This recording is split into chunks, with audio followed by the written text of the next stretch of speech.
Hi, so welcome to GST Center, this time with the latest updates on GST Council meeting that was conducted on 28th and 29th June 2022. It was the 47th GST Council meeting and many updates are there. Let us see what are the main points. As I told, it was the 47th GST Council meeting and Union Finance Minister Ms. Nirmala Sitharaman Madam was chairing the council and it was conducted in Chandigarh. And please note that there were a lot of changes in the rates, tax rates that may be implemented or effective from July 18th. So let us see what are the tax rates that is getting changed this time. So if you see checks, whether it is in loose or in book form, the rate is getting to 18%. So next time when you demand any checkbook from your bank, 18% GST will be also applicable. Since now it was not applicable, there was no tax rate for checkbooks. Then e-waste, the rate is increasing from 5% to 18%. Okay, so our old laptops, mouses, keyboards, all those things are getting more GST rate. Then hotel accommodation below ₹1,000. Earlier it was exempted, but now 12% GST rate will be there. Then LED lamps, printing, writing or drawing ink, knives with cutting blades, paper knives, pencil sharpeners, drawing and marking out instruments, blades, power-driven pumps and dairy machinery, etc. Its rates is also increasing for all these goods. It is getting 18% from earlier 12%. Then milling machinery for cereals, that is also getting increased to 18% from 5%. Then GST on solar water heater or finished leather, all these goods are going to be charged at 12% instead of 5%. Then specified goods for petroleum, 12% GST will be applied instead of 5%. Then works contract service applied to government local authorities like roads, bridges, railways, metro, effluent treatment plants and crematoriums, etc. The rate will increase to 18% from 12%. Then Tetra Packs, that will be also getting 18% from 12. Then maps and charts including atlases, that is now going to be charged at 12%. Earlier it was exempted. Then all these rates are expected to be increased to the new rate from 18th July. But to be little happy, there are some rate cuts also. Like transport of goods and passengers by ropeways. See, when you are going for a tour or in hill areas and all, ropeway is the common transporting mode.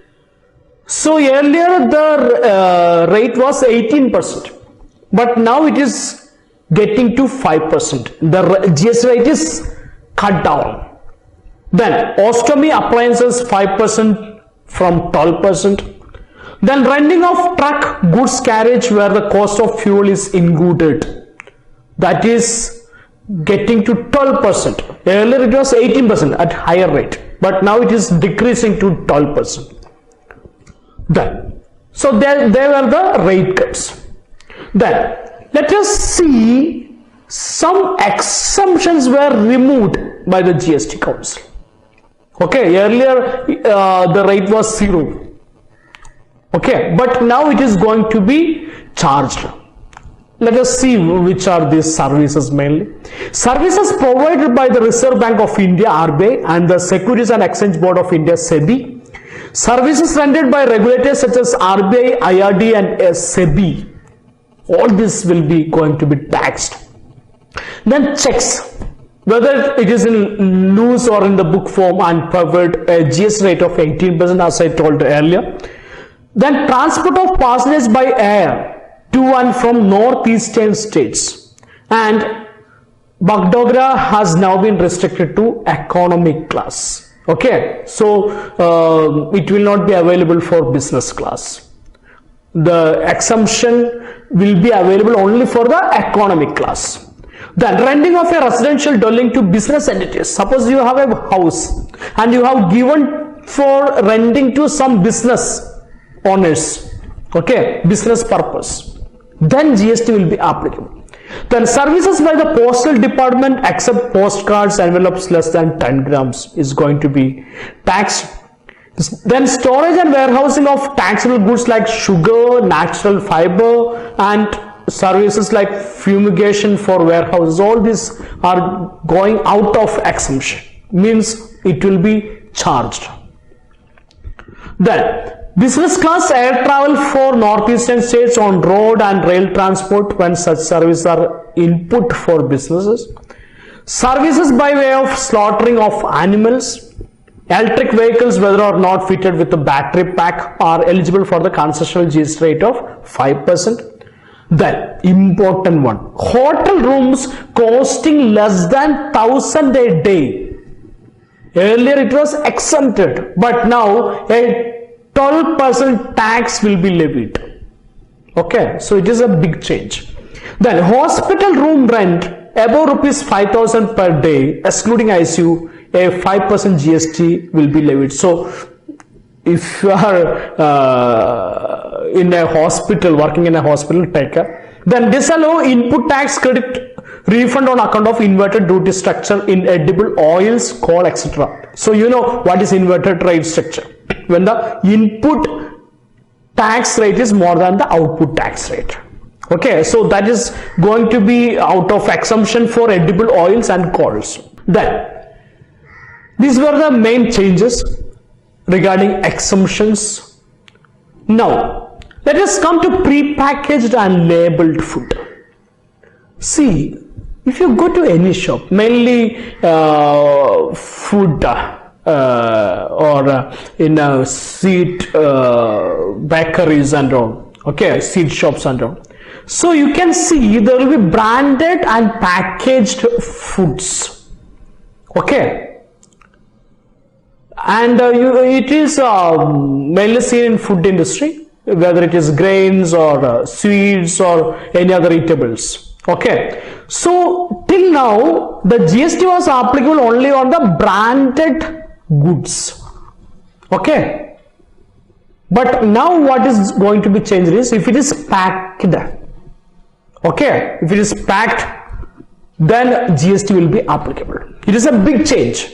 Okay, so the action from GST Council is because of raising lot of voice from the reputed companies, from big companies. Okay, and so it is now the end of exemption for pre-packed and labeled food items. So here 5% bracket will be applicable from July 18.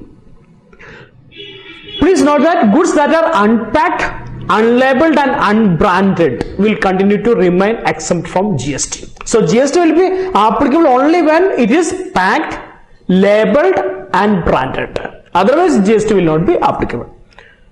So let us see some examples which are popular, like wheat flour, papad, paneer, curd and buttermilk, fish, lassi, honey, dried makhana, wheat and other cereals, food grains, puffed rice. All these will be charged with GST if it is just packed. Okay. Earlier it was only for branded items, but now if it is packed, then it will be charged with the GST. So take care. Then coming to online gaming, recommended that all games will be taxed at the highest rate of 28%. It includes games of skill and games of chances like casinos, online gaming, horse racing, lottery. All these kind of games are going to be charged with the highest rate. So if you take online gaming, full value of the consideration will be charged with the GST, including the contest entry fee paid by a player. Then coming to race courses, full value of bets pooled in by the totalizers and placed with the bookmakers, that will be going to be affected by GST. So here further discussions were going on. So GST Council asked the group of ministers headed by Meghalaya Chief Minister Konark Sakma to consider submissions of stakeholders on the valuation mechanism and submit its report by July 15. Okay, so I think by now the report might have been ready. The report is expected to be taken up by the council in its next meeting, which is going to be conducted in August. So 48th GST Council meeting will decide something on this online games and all. Then coming to e-commerce suppliers, one more biggest change. Mandatory registration is waived for small online sellers.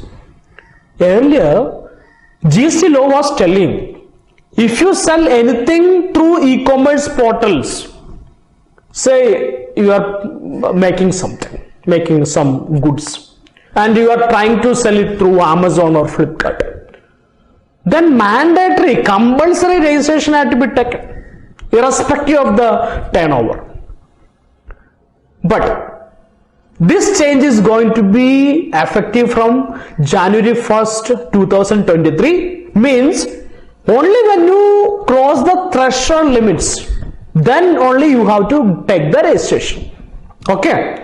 So at present, sellers supplying through e-commerce operators has to take compulsory registration, but hopefully from 1st January 2023, only the big players, means those who have more turnover, or maybe 20 lakhs or 40 lakhs, whatever it may be, they have to take the registration. Then one more thing is that when this change is going to be made, then both offline or online sellers, okay, whether you sell directly to the customer or through e-commerce portal, both will be subject to threshold limits. Okay, so both will be at par. Then GST Council is also allowing composition dealers to make intrastate supplies through e-commerce operators. Okay, so composition dealers can supply through e-commerce operators. Then there are some conditions for this. First, such businesses would be required to declare their permanent account numbers and also their principal place of business, from where you are doing business. That should be clearly declared. Then, second, for each PAN, such unregistered entities will be restricted to declare principal place of business only in one state. Okay, so principal place of business will be deciding where you are registered, and only intrastate supplies will be allowed. Okay, so these are the conditions. Then, what is the advantages this is going to make? Approximately 1,20,000 plus small traders will be getting benefit of this rule. Okay.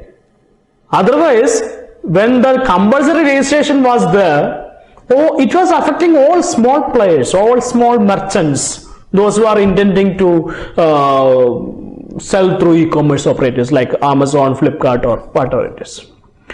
So it will ensure parity between online and offline suppliers, and it will push the businesses, okay, especially in micro and small business segments, and also it will benefit artisans and women entrepreneurs working from home.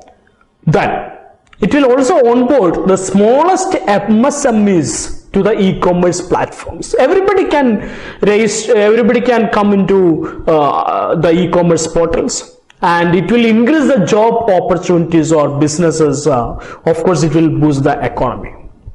Then the unorganized sector, especially in rural and semi-rural parts of the country, will gain immensely from these proposed measures. Then some more points which was considered in the GST Council meeting, that it empowers states to impose e-way bill on gold for intra-state movement. Means within the state, if gold is transported, gold is carried by any person, e-way bill will be mandatory. Then separate group of ministers in order to examine the framework of a GST tribunal in view of pending litigation of GST related matters. So it is noted that the government is making some extra care on settling the litigations, especially in tribunal area. The group of ministers on IT reforms recommended that the GSTN should put in place the artificial intelligence and machine learning.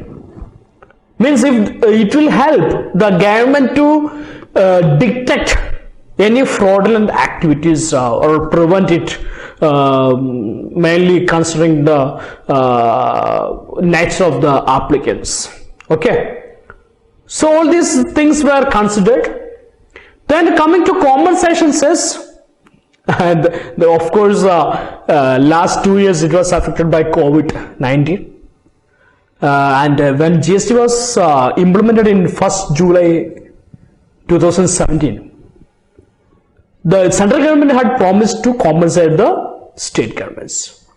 Okay, so state governments are requesting to extend this compensation, as the compensation plan was only for first 5 years. So it will be ending on June 30, 2022. So the state governments were requesting to extend this benefit to all state governments and union territories.